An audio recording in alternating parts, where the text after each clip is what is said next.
time for another podcast by George. Straight talk, straight from the heartland, that'll have you saying, "By George, I think he's got it." Now, here's George.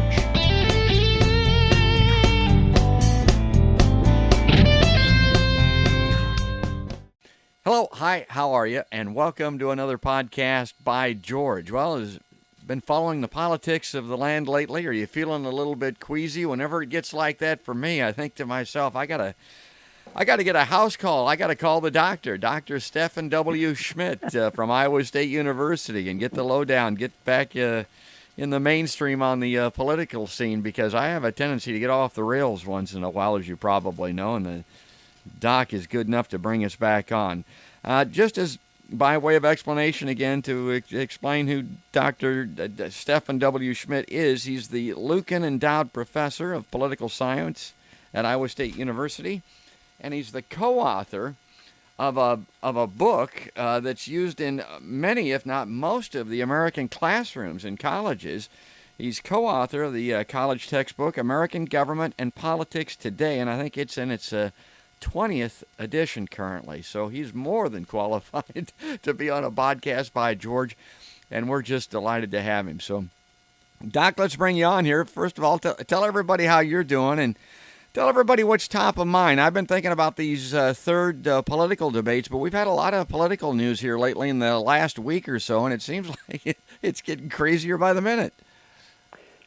Yeah, it's hard to keep up with it, honestly. Of course, the last 24 hours I was watching the G7 meeting, which somebody said they thought eventually it'll be the G6 meeting when the U.S. is kicked out. But with President Trump going over there to France and all the theater going around that, which was fascinating.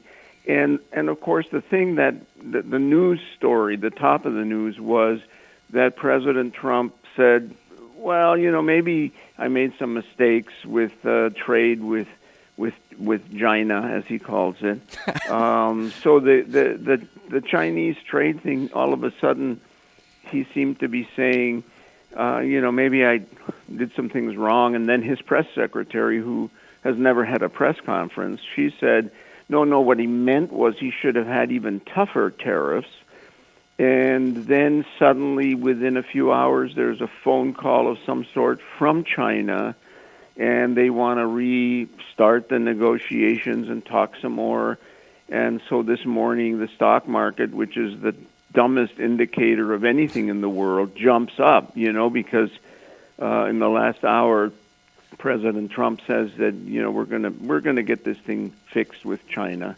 And it's like a yo-yo, it goes up and down, and I guess I don't even pay much attention, thinking we don't have any idea what's actually going to happen. Well, and I don't pay a lot of attention to it, give a lot of credence to it if it's coming through Trump. I mean, obviously the man's got a problem with telling the truth and exactly what's going on. If the information's coming through him, I almost don't even read it any longer. And I wanted to ask you specifically about here in the heartland in Iowa, about these tariffs and the way they're affecting farmers. And maybe this is, again, where I get off the rails a little bit. But the Democratic presidential candidates, as you know, are running all around the state. They're telling everybody that these soybean farmers are really hurting, that people in the heartland are really hurting because of these tariffs. I'm looking at it, and I'm watching the news, and I don't see a lot of hurt. I don't hear a lot of complaints from farmers. I'm thinking these tariffs, if they are going to hurt farmers, they're not hurting them yet, not much anyway. And then I'll take it a step further. I think one of the reasons you're not going to hear much in the way of complaint from farmers, particularly big corporate farmers, is because they're doing great. I think the revisions in the tax code under Trump and his presidency have been wonderful for farmers, and I think that might be another reason they're not complaining much. What do you think? Well, it's such a complicated picture, and I have been carefully reading all the different angles of it in this last week. And of course, the one area where I think there is a huge problem is in the ethanol industry. My neighbor here, I can pretty much see his facility from my farmhouse here. Bill Kauser is the founder of Lincoln Way Energy, which is an ethanol facility. And I just saw the report, and they're going broke. Oh. They may very well have to shut down their ethanol plant. And then I looked at the other numbers. There are ethanol plants all over the Midwest, mostly, because that's where you have corn. They're going out of business, and some of them are cutting way back on their production. And so it's a mixed picture, frankly. If you're a farmer who has a lot of diversity, I think you can probably survive this. Some of it, honestly, is not related really to the Chinese trade. Farmers have been using very expensive technology, hybrid seeds and pesticides, herbicides, and equipment that is very expensive. And the commodity prices haven't kept up with that. And so even before the tariffs, a lot of the farmers were producing at costs above, the price that they could get for their crops. If you're a big, deep-pocket enterprise, and a lot of farmers in Iowa are family farmers, but they've incorporated, so their farms are actually corporations for tax purposes and insurance and other reasons. I think we're right on the edge where even big farmers are going to begin to squeal at what's going on. Disruption is never good for someone who is selling something, because if your market kind of disappears, you then have to negotiate with someone else. And where are we going to sell the amount of soybeans that we produce, the hogs, the corn, the ethanol? The world economy is slowing down, and to find other markets isn't going to be easy. So I kind of agree with you that small farmers are probably doing worse. Bigger, deep-pocket farmers can survive part of this, but it's not headed in a good direction, I don't think. And that's the serious business of the day, the silliness in the news and the politics over the past week or so. A couple of things. Buying Greenland, which seems crazy, but there is a historical precedent for that kind of talk, I guess. Maybe can you explain that to us? Well, we all started laughing when we heard that President Trump said, maybe we can buy Greenland. It has a lot of strategic reasons. The melting ice is creating a northern passage that the Chinese and the Russians are interested in. Yeah. They've got some rare earth minerals in large quantities, and those are the things that go into our smartphones. And we laughed, and then suddenly we realized, wait a minute, Harry Truman offered to buy Greenland, and today there are reports of very, very detailed information about how much we offered and why we wanted to do that. So what seemed, at the time, something from a president who is just throwing stuff out there, all of a sudden it's, we've done this before. We've also bought Florida from the Spanish. We bought the Louisiana Purchase from the French. We bought Alaska from the Russians. And, we actually bought some islands in the Caribbean, which are the U.S. Virgin Islands, from, I think it was Denmark. So it's not that crazy. And then there's the other thing that popped up today. We got some hurricanes forming, at least somewhere in the South Atlantic. And President Trump asked his people, he said, can't we just drop some nuclear bombs into the middle of those hurricanes, into the eye, and blow them up and stop them from hitting us? And, we laughed. Then it turns out that's come up before, too, by other presidents, and presidents that nobody thought, were particularly inexperienced.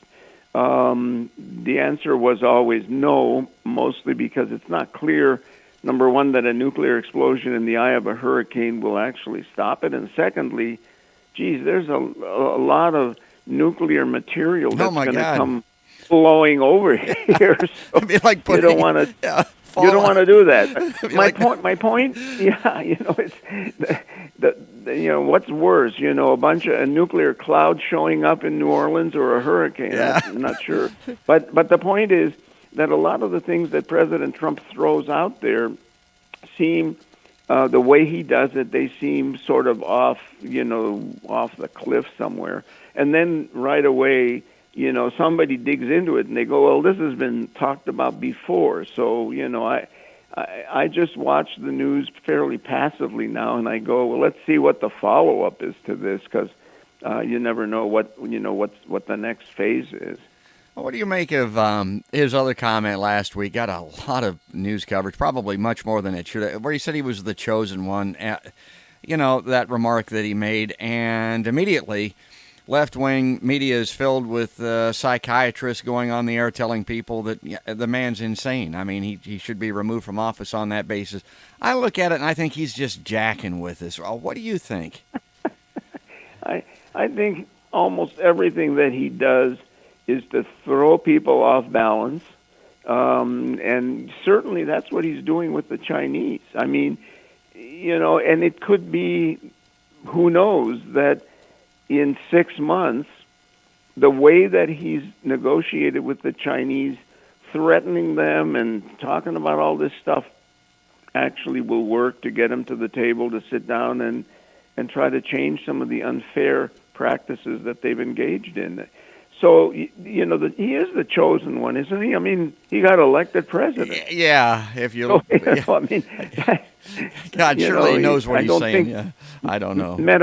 Metaphysically and spiritually, he's probably not the chosen one, but he is the guy that got the most electoral votes. So that's kind of what I see that in. And he's also got a lot of bragging with Israel, saying that people in Israel, they call him the king of Israel there, and they think he's the greatest thing that ever happened for Israel. And that may be true. Israel has swung really far to the right, and it wasn't there before, and it has been there. And he has done a lot of things for Israel that, at least in the short run, seemed like a good thing. I think his mistake is that he thinks American Jews are going to vote for him in larger numbers. They vote mostly Democrat. The Jewish vote is heavily Democratic, and he thinks by being on Bibi Netanyahu, the Prime Minister of Israel's side, he can get more Jewish votes.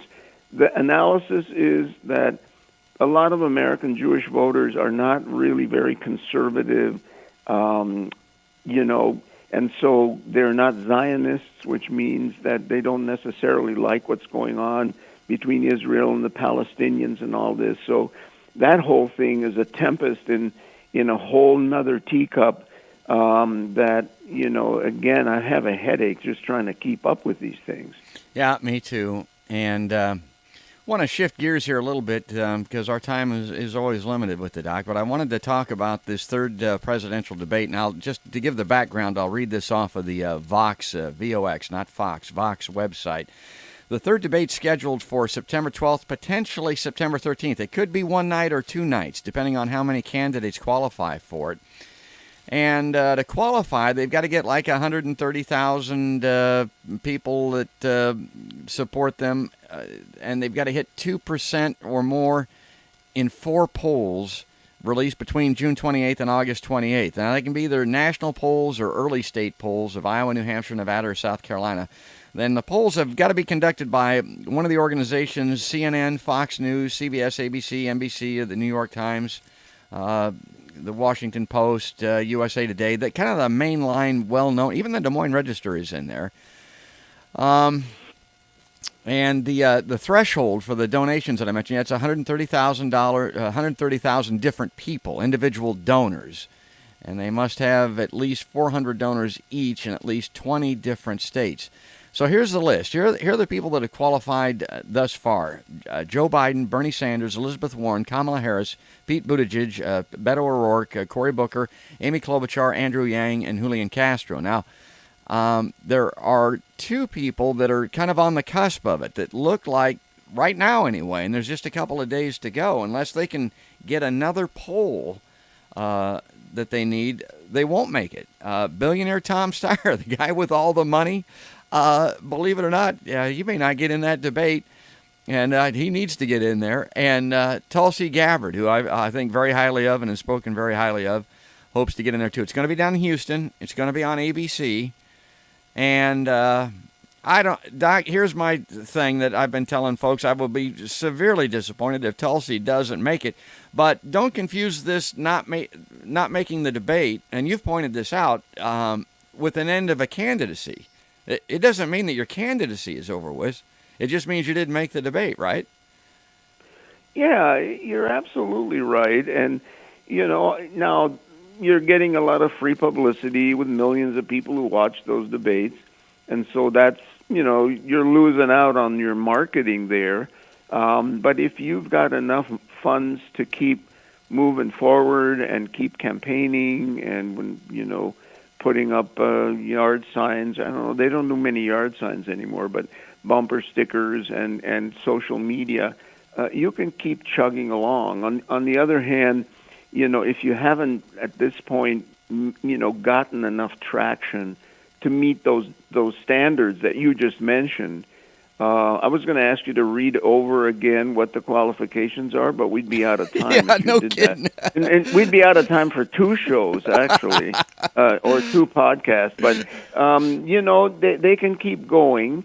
And, some of them may qualify later for other things besides president. I mean, being president, it may not be the greatest thing in the world, so it may be that some of them will impress whoever ends up getting the nomination and maybe getting elected, although, right now the Democrats are not doing, I think, a very good job positioning themselves for the actual national campaign against Trump.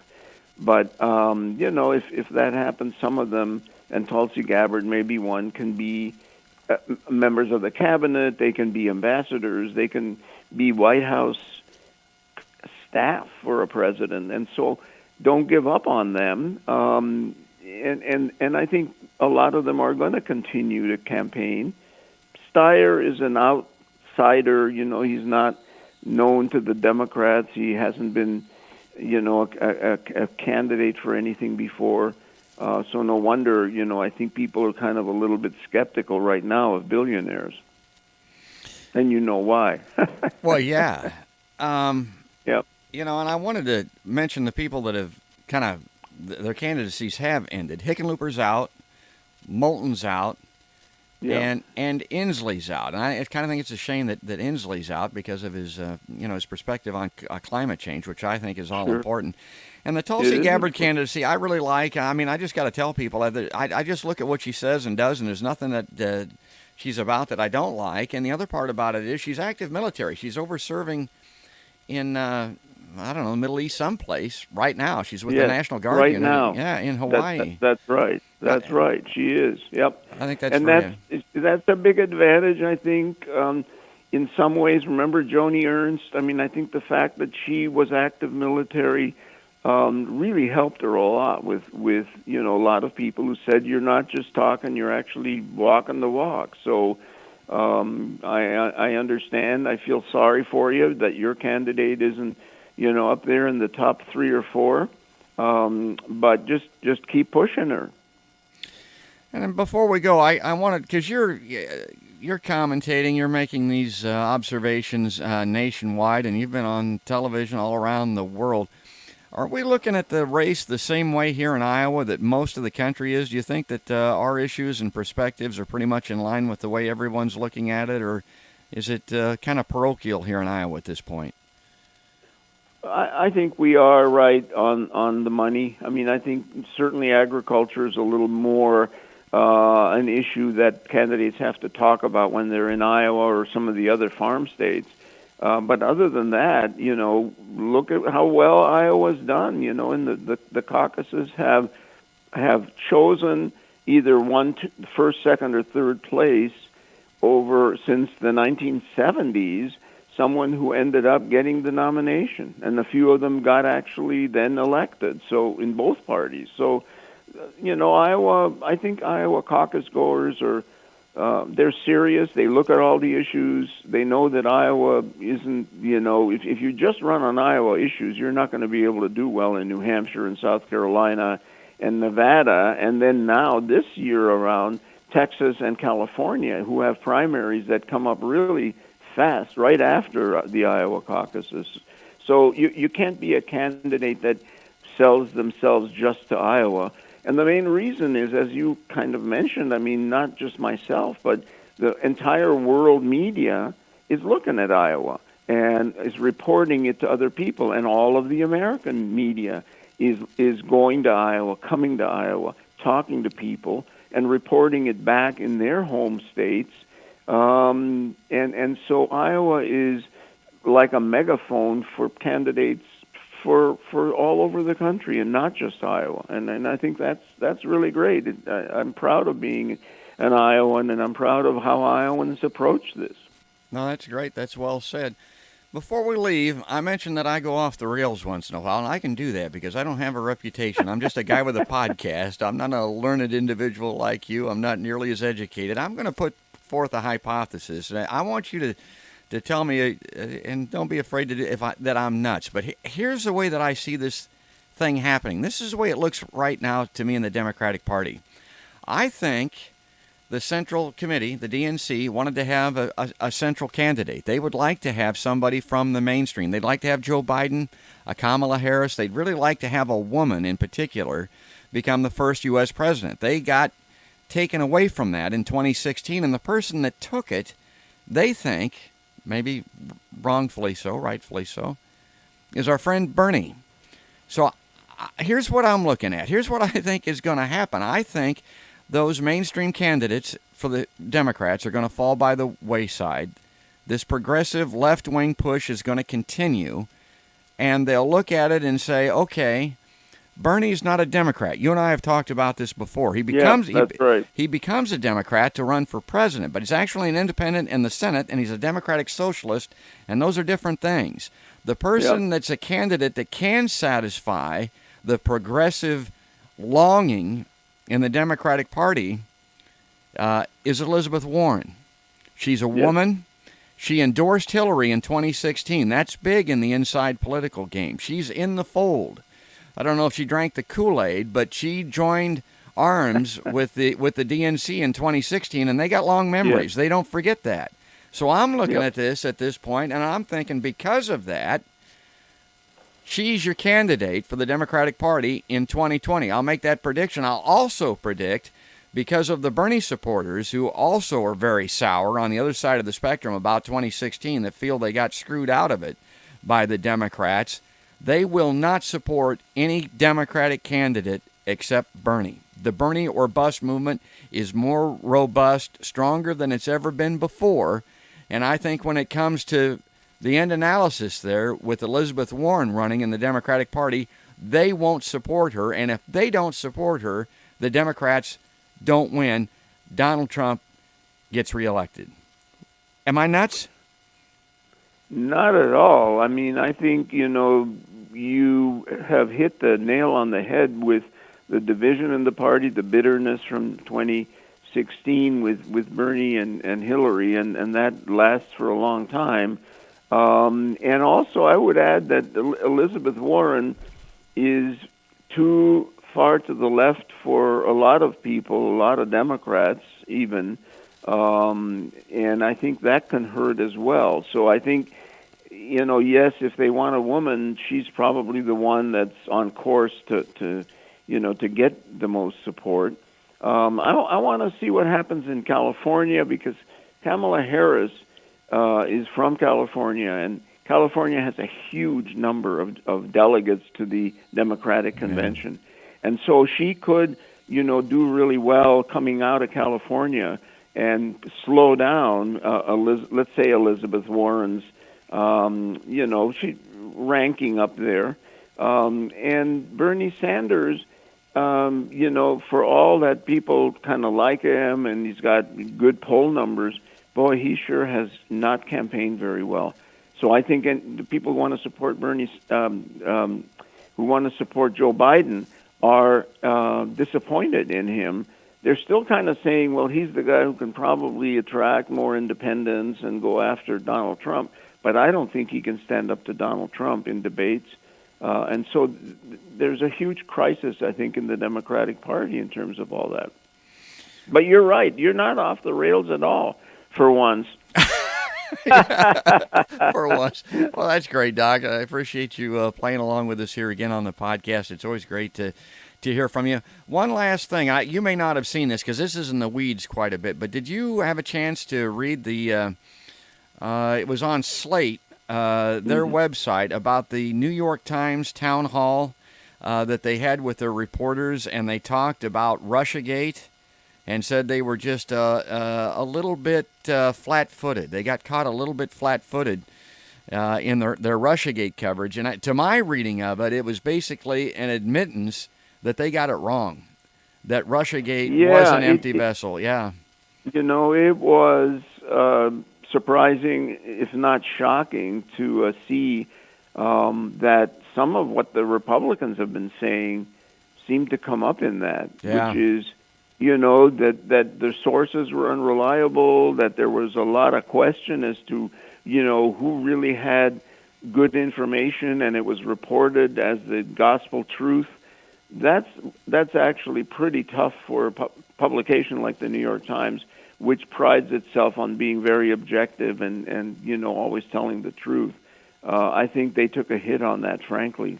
Well, I would encourage everybody to check that out. Again, it was a town hall, and it was just a kind of an inside game. It was with the New York Times editors and reporters, but as is the case now, there was a recorder going. And so somebody leaked the audio, basically, of this guy. He's the executive editor, Dean Baquette, talking. He was talking about racism coverage in the Times, ostensibly, but it got a little bit into this Russiagate thing, and it's very interesting, particularly these ties between the CIA and the New York Times and MSNBC and the spy thriller coverage that they had. And all that. I mean, check that out. I would encourage everybody to do that. I agree with you, and it's always a recording, isn't it? Isn't it? And I mean, that's and again, people that don't like leakers, if it isn't for this type of thing, we don't find out. I mean, I'm all about public disclosure. Yeah, that's right. All right, Doc. Yes, sir. Well, thank you for being on the podcast again today, and we'll revisit maybe before the debate that's coming up, but certainly afterward, because your perspective... Oh, that'll be great. Yeah, I look forward to that. Invaluable. And let's hope Tulsi Gabbard makes it. She's got a couple of days to get that last poll. I think she's one poll away, so if your phone rings, folks, she adds something a little different to the pool of candidates, Really like her. On today's... Right, sir. Yep, that's Stephen W. Schmidt. He's the... Dr. Politics, as he's called. He's the Lucan Endowed Professor of Political Science at Iowa State University, and he's today's guest on another podcast by George.